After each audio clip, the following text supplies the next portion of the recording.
para mahasiswa yang sangat Pak Mangku banggakan dan sangat sayangi semua. Yang kemarin itu sudah Pak Mangku jelaskan secara umum mengenai kenapa harus berbeda pemahaman kita secara umum, dan yang akan Pak Mangku uraikan ada beberapa momen yang akan bereferensi daripada Weda itu sendiri untuk memahami tentang hakikat daripada perbedaan itu adalah tidak akan menjadikan satu masalah. Baik, yang kedua sekarang ini yang Bapak ini adalah masalah teologi. Teologi Hindu itu sedikit berbeda, memang perbedaan karena memang diciptakan berbeda untuk mengakomodasikan perbedaan itu sendiri. Teologi Hindu dua jalur, beda dengan yang lain-lainnya, yaitu imanen dan transenden. Yang disebut kalau imanen itu kita seolah-olah mempersonifikasikan Tuhan itu sendiri. Seperti kehadiran ini Tuhan itu dihadirkan, diberi persembahan, dan yang disebut prawerti marga, ya mencari menghadap Tuhan itu kita memakai alat-alat bantu yang di luar diri kita yang disebut prawerti marga atau saguna Brahman. Tetapi yang lebih halus lagi, yang lebih dimensinya lebih tinggi lagi, yaitu tentang nirguna Brahman. Nirguna Brahman itu atau disebut niwerti marga.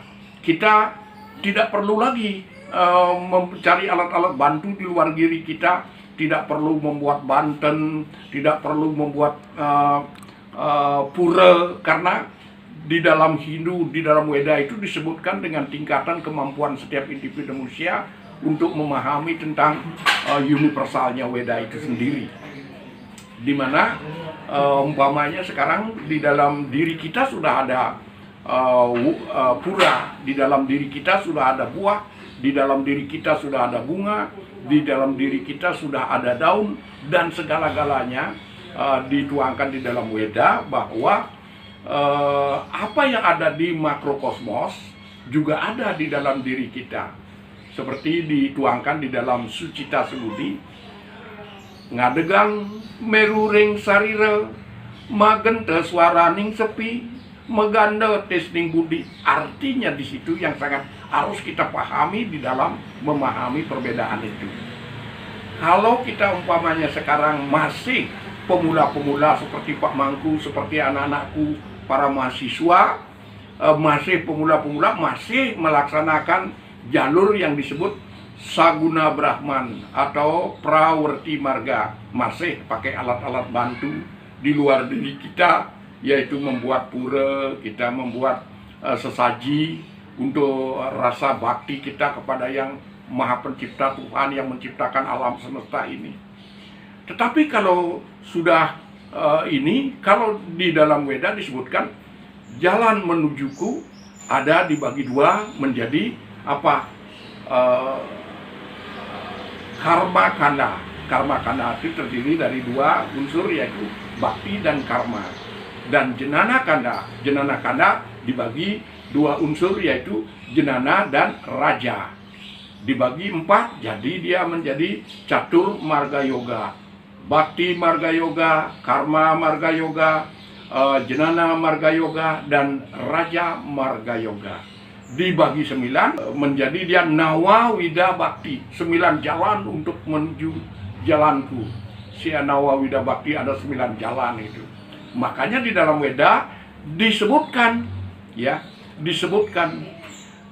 wahai engkau alam semesta ciptaanku termasuk manusia, kita ini, siapapun adanya engkau, dari manapun engkau datang, dan dengan jalan apapun engkau datang, dan dengan kendaraan apapun engkau datang, asal menuju jalanku, akan aku terima sebagai seorang bakta, akan aku terima rasa baktimu kepadaku. dan aku berikan apa yang kau belum miliki, dan aku lindungi apa yang kau telah miliki.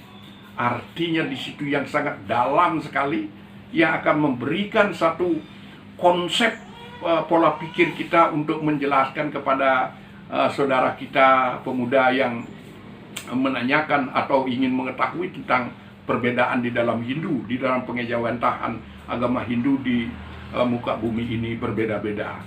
Artinya di situ kalau kita lihat dari filosof Indonesia pun banyak sekali sudah memahami tentang Weda itu sendiri. Contohnya seperti Pak Mangku yang masih ingat sedikit ini, sering Bapak Mangku dengar itu, Bung Karno mengatakan, "Wahai saudara-saudaraku yang beragama Islam, jadilah engkau Islam Indonesia, jangan engkau menjadi Islam Arab. Wahai kau saudara-saudaraku yang Nasrani, jadikanlah engkau agama Kristen yang Indonesia. Wahai kau saudara-saudaraku yang Hindu, jadikanlah Hindu Indonesia, tidak menjadi Hindu India." Artinya di situ kalau kita pahami secara mendalam kata-kata filosof-filosof itu atau intelektual kita yang memahami tentang hakikat perbedaan itu sendiri, itu yang sangat dalam yang perlu kita gali dan kita akses dan kita masukkan di dalam kehidupan kita. Kita bangsa Indonesia ini terdiri dari 17.000 lebih pulau-pulau. Terdiri dari 1.114 anak-anak suku bangsa. Terdiri dari 711 bahasa ibu, bahasa daerah di sini. Dirajut menjadi satu Bhinneka Tunggal Ika. Artinya di situ luar biasa. Kenapa Bhinneka Tunggal Ika sebagai way of life daripada negara Republik Indonesia? Karena Indonesia bukan negara agama, bukan negara sekuler, tetapi negara Pancasila. Apa itu Pancasila? Kalau kita artikan, kalau boleh, kalau Pak Mangku sendiri menyikapi Pancasila itu adalah identik dengan wahyu Tuhan yang tertuang di dalam Weda itu sendiri, dapat merangkum di dalam perbedaan itu sendiri. Dan kita pahami Bhinneka Tunggal Ika Tanhana Dharma Mangrua. Bhinneka Tunggal Ika Tanhana Dharma Mangrua artinya perbedaan-perbedaan itu kita harus pahami dan kita harus akui, kita akomodasikan di dalam kehidupan kita untuk merajut menjadikan satu yang skala istilah itu NKRI adalah harga mati. Memang Hindu tidak pernah membuat masalah, walaupun sering dimasalahkan. Nah, inilah yang harus kita akomodasikan di dalam hati nurani kita.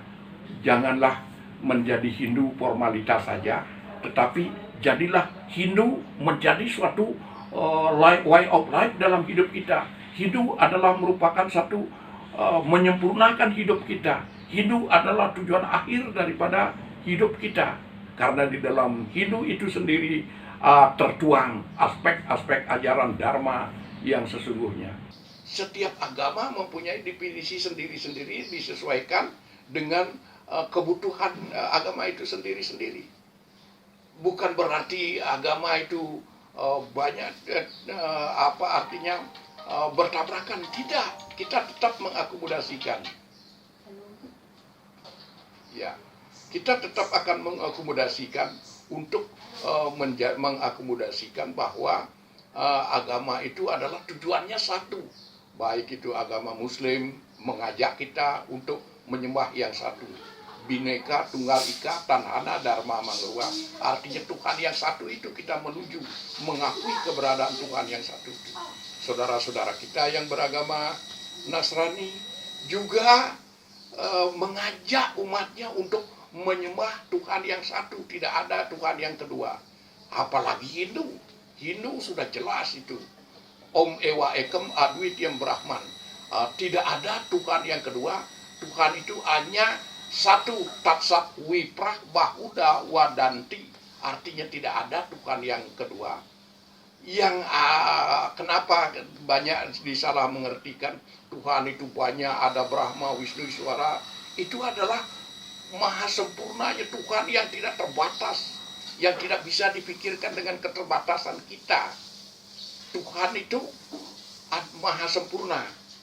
Dengan bagaimana kita bisa mengejawantahkan kemahasempurnaan Tuhan dengan pikiran kita yang penuh keterbatasan, yang tidak sempurna. Dikasih spare part 100 kepala pun, atau satu generasi pun, atau beberapa generasi pun tidak akan pernah dapat mengakses atau mengejawantahkan kesempurnaan Tuhan yang tidak terbatas dengan keterbatasan kita. Dan akhir daripada pembahasan kita pada pagi hari ini, Pak Mangku mencoba meresume kenapa Hindu di Indonesia dengan Hindu di India berbeda. Iya, jawabannya adalah iya. Iya memang berbeda karena diciptakan keberadaan alam semesta ini adalah dengan penuh perbedaan. Karena perbedaan adalah realitas kehidupan. Tanpa perbedaan itu, kehidupan itu tidak ada. Secara ini harfiah Pak Mangku artikan, suatu gerak atau di Jyotisa disebutkan eko waro ngaran luang. Tidak ada satu gerak kehidupan baru satu itu. Tetapi begitu dui waro ngaran menge pepet. Menge ingaran mangap, pepet ingaran mingkem. Nah pada waktu kita mangap untuk menjadi mingkem itu ada gerak. Itulah kehidupan. Jadi kehidupan itu dimulai daripada perbedaan itu sendiri. Akase, pertiwi, laki, perempuan, suka, duka, lara, pati. Nah, ini yang perlu kita pahami anak-anakku, para mahasiswa. Mari kita mencoba melatih diri kita untuk bisa berargumentasi yang berlandaskan kenyataan di alam semesta, mengimplementasikan ajaran Dharma yang kita yakini dengan sedalam-dalamnya. Hanya harapan Pak Mangku.